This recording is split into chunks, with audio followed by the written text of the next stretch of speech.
ગુજરાતના દાહોદ પછી ભરૂચ જિલ્લામાં પણ મહાત્મા ગાંધી રાષ્ટ્રીય ગ્રામીણ રોજગાર ગેરંટી મનરેગા યોજનામાં કરોડો રૂપિયાનું કૌભાંડ બહાર આવ્યું છે. બેરોજગાર મજૂરોને રોજગાર અપાતી આ યોજનામાં માનવ શ્રમનો ઉપયોગ કર્યા વિના અને કોઈ કામ કર્યા વિના ચૂકવણી કરવામાં આવી હતી. ભરૂચ જિલ્લાના 3 તાલુકા હાંસોટ, આમોદ અને જંબુસરમાં મનરેગા કૌભાંડમાં પર્દાફાશ થયો હતો. 3 તાલુકાઓએ 67 ગામોમાં 470 કામોમાં છેતરપિંડી કરીને સરકાર સાથે 7 કરોડ 49 લાખની છેતરપિંડી કરવામાં આવી હતી. ભરૂચ જિલ્લાના ગ્રામ વિકાસ એજન્સીના સહાયક પ્રોજેક્ટ અધિકારી હિસાબ પ્રતીક ઉદયસિંહ ચૌધરી પોતે સરકાર વતી ફરિયાદી બન્યા હતા અને એ ડિવિઝન પોલીસ સ્ટેશનમાં ફરિયાદ નોંધાવી હતી. ભરૂચના એ ડિવિઝન પોલીસ સ્ટેશનમાં જલારામ એન્ટરપ્રાઇઝ એજન્સીના પિયુષ રતિલાલ નુકત્રી અને મુરલીધર એન્ટરપ્રાઇઝના જોધા નારાયણભાઈ સભાર સામે એફઆઈઆર નોંધાવવામાં આવી હતી. ભરૂચ જિલ્લાના વિવિધ તાલુકાઓમાં માટી ધાતુના રસ્તાઓને ઘણા કામોમાં ટેકનિકલ ખામીઓ જોવા મળી હતી. ભરૂચ જિલ્લાના જંબુસર, હાંસોટ અને આમોદ તાલુકાના 67 ગામોમાં વિવિધ કામો હેઠળ હલકી ગુણવત્તાવાળા મટીરીયલ સપ્લાય કરીને નાણાકીય ગેરરીતિઓ આચરવામાં આવી હતી. મનરેગા યોજનાઓમાં સરકારના ઉદ્દેશ્ય મુજબ સ્થાનિક નિર્ધારિત માનવશ્રમનો ઉપયોગ કરવામાં આવ્યો ન હતો અને ગરીબ બેરોજગાર લોકોની આજીવિકા છીનવી લેવાના આરોપ લગાવવામાં આવ્યા છે. એવા બહાર આવ્યું હતું કે ગ્રામ પંચાયતની સંબંધિત કચેરીઓનો ઉપયોગ કર્યા વિના યાંત્રિક રીતે રસ્તાઓ બનાવવામાં આવ્યા હતા અને તેની દરખાસ્ત રજૂ કરીને સરકારી મિલકતોની ગેરકાયદેસર રીતે દુરુપયોગ કરીને સરકાર પાસેથી વધારાના ભંડોળ મેળવવા માટે નાણાકીય ગેરરીતિઓ કરવામાં આવી હતી. 67 ગામોમાં અંદાજિત 7 કરોડ 49 લાખ રૂપિયાના ગેરરીતિઓના દસ્તાવેજ પુરાવા સાથે ફરિયાદ દાખલ કરવામાં આવી હતી.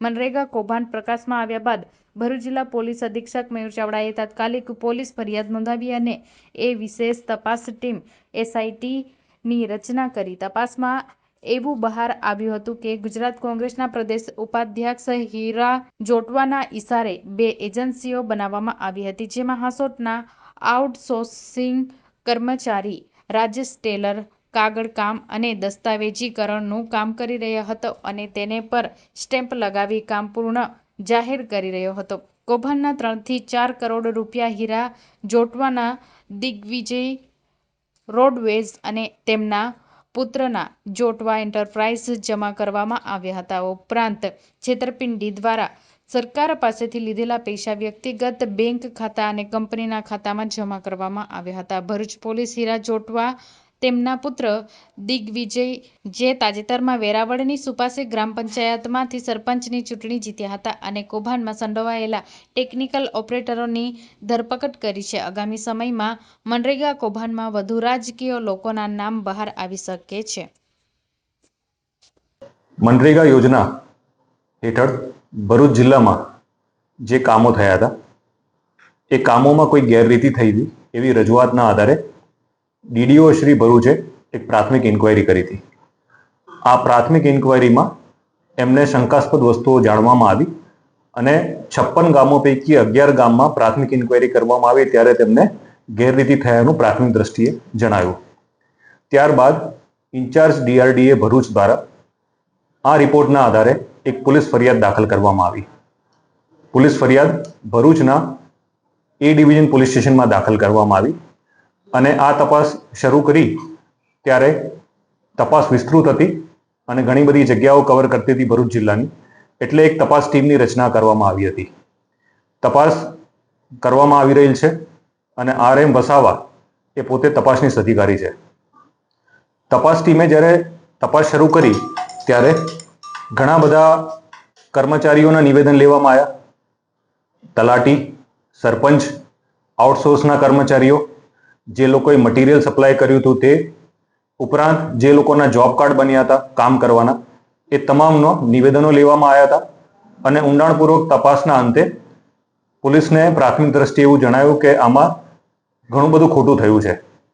તપાસ ડિટેલમાં જતા ખબર પડી કે 2 એજન્સીને આ કોન્ટ્રાક્ટ મળ્યો હતો, મુરલીધર એજન્સી અને જલારામ એજન્સી. આ બંને એજન્સીઓને મટીરિયલ સપ્લાય કરવાનું હતું અને કામ પૂરું કરવાનું હતું. તપાસ કરી ત્યારે ખબર પડી કે આ કામ પણ પૂરું નથી થયું. જેટલું કામ કર્યું છે એ પ્રોપર કામ નથી કર્યું. મટીરિયલ સપ્લાય જે કરવાનું હતું એ પણ નથી કર્યું. અને જે 60-40 નો ratio material supply is to labour એ પણ મેન્ટેન નથી કર્યો. તેમ છતાં 56 ગામોમાં ખોટા બિલો રજૂ કરી અને સરકારી નાણાંની ઉચાપત કરી છે. ખોટા જોબ કાર્ડ બનાવવામાં આવ્યા છે. ગરીબ માણસો જે લોકોને મજૂરી દર્શાવી એ લોકોના અકાઉન્ટ ખોલાવવામાં આવ્યા અને સરકારી નાણાં એ એકાઉન્ટમાં ટ્રાન્સફર કરી મુરલીધર એજન્સી અને જલારામ એજન્સીના પ્રોપ્રાઇટરોએ આ નાણાં પોતાના અકાઉન્ટમાં લઈ લીધા. આ આખી તપાસ પ્રાથમિક રીતે 11 ગામોથી શરૂ થઈ અને હાલ પણ ભરૂચ જિલ્લાના 3 તાલુકામાં આ કામો જે નથી કરવામાં આવ્યા અથવા અધૂરા કામો કરવામાં આવ્યા છે તેની તપાસ ચાલુ છે. અને તપાસ દરમિયાન એવું જાણવા મળ્યું કે આ જે 2 એજન્સીના જે નામ છે એ નામ કાગળ ઉપર પ્રોપ્રાઇટર બીજા છે, પરંતુ તેના મેઇન સ્ટેક હોલ્ડર્સને જે મેઇન પૈસા લઈ જતા એ હીરા જોટવા અને અન્ય લોકો છે. જ્યારે ડિટેલમાં પૂછપરછ કરી ત્યારે એ પણ ખબર પડી કે સરકારી કચેરીઓમાં જે આઉટસોર્સના માણસો હતા એ આઉટસોર્સના માણસો આ 2 એજન્સીઓ દ્વારા મૂકવામાં આવી અને ખોટા બિલો રજૂ થયા છે, ખોટી સહીઓ કરી છે અને સરકારમાં આ કામ પૂરા થઈ ગયા છે, વ્યવસ્થિત થઈ ગયા છે અને રેશિયો જાળવીને પૂરા કર્યા છે એવી ખોટી રજૂઆત કરી અને સરકારી નાણાં એ લોકોએ ઉઠાયા.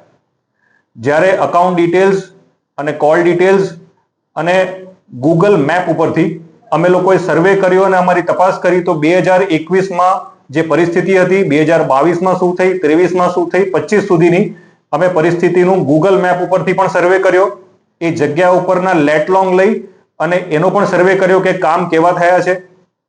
ઉપરાંત જે રીતે પ્રોસેસ પૂરી કરી સરકારી કચેરીને ડીડીઓ ઓફિસથી અંદર અમે ડોક્યુમેન્ટ્સ ભેગા કર્યા, એ લોકોના બેંક અકાઉન્ટ ડિટેલ લેવામાં આવ્યા, એ લોકોના ઇન્ટર કોન્ટેક્ટ શું હતા એ ખબર પડી, એ લોકોના આઉટસોર્સના માણસો કયા વિસ્તારના હતા અને કેટલા એક્સપિરિયન્સ્ડ હતા એ ડિટેલ લીધી અને એના અંતે અમારી તપાસ ટીમે નિષ્કર્ષ ઉપર આવી કે આમાં જલારામ એજન્સી અને મુરલીધર એજન્સીની પાછળ પણ ઘણા લોકો છે કે જે સંડોવાયેલા છે અને જે લોકોએ આ સરકારી નાણાંની ઉચાપત કરીને પોતાના વપરાશ માટે આ પૈસા રૂપિયા લીધા છે.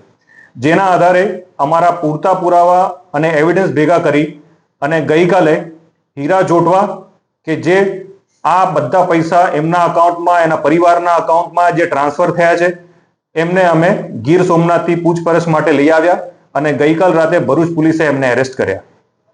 એ ઉપરાંત ટેકનિકલ ઓપરેટર હાંસોટનો રાજેશ ટેલર કે જે આ લોકો વતી તમામ ડોક્યુમેન્ટ ભેગા કરતો હતો, એ ડોક્યુમેન્ટ વેરિફિકેશનનું કામ એનું હતું, એ વેરીફાઈ કર્યા વગર ખોટા બિલ રજૂ કરતો હતો અને સરકારમાં એ નોંધ કરાવતો હતો કે આ બધા બિલો સાચા છે ને કામ પૂરું થયું છે. એ ખોટા માણસોએ આ બધું એવિડન્સ ભેગા કર્યા એટલે રાજેશ ટેલરને પણ અટકાયત કરી છે. ઉપરાંત જ્યારે હીરા જોટવાની અન્ય એજન્સીઓના બેંક ડિટેલ, કોલ ડિટેલ્સ અમે જોઈ તો એ પણ ખબર પડી કે હીરા જોટવાનો પુત્ર દિગ્વિજય જોટવા પણ આ સરકારી નાણાંની ઉચાપત કરી છે અને અત્યારે અમે થોડા સમય પહેલા એને ગીર સોમનાથથી અટકાયત કરી છે. અત્યાર સુધીમાં આ કેસમાં 3 લોકોની અટકાયત કરી છે, હીરા જોટવા, દિગ્વિજય જોટવા અને રાજેશ ટેલર. આગામી સમયમાં આ લોકોએ કઈ રીતે આ નાણાં એકત્ર કર્યા, કઈ રીતે આ લોકોએ મટીરિયલ સપ્લાય કર્યા વગર કામ પૂરા કર્યા અને કઈ રીતે આ લોકોએ આખું કૌભાંડ બહાર કર્યું છે એ આખી કોન્સ્પિરસી આગામી સમયમાં અમે બહાર પાડશું. અને અન્ય આરોપી જે આ લોકો સંડોવાયેલા છે, એજન્સીઓના બંને માણસો આરોપી છે જ, એ ઉપરાંત કોણે કોણે આને સપોર્ટ કર્યો છે, છેક નીચેથી લઈને ઉપર સુધી કેટલા લોકો ઇન્વોલ્વ છે, એ તમામની પૂછપરછ કરી અને એ લોકોની ગુનાહિત કૃત્ય સામે આવશે તો એ લોકોની અટકાયત કરીશું.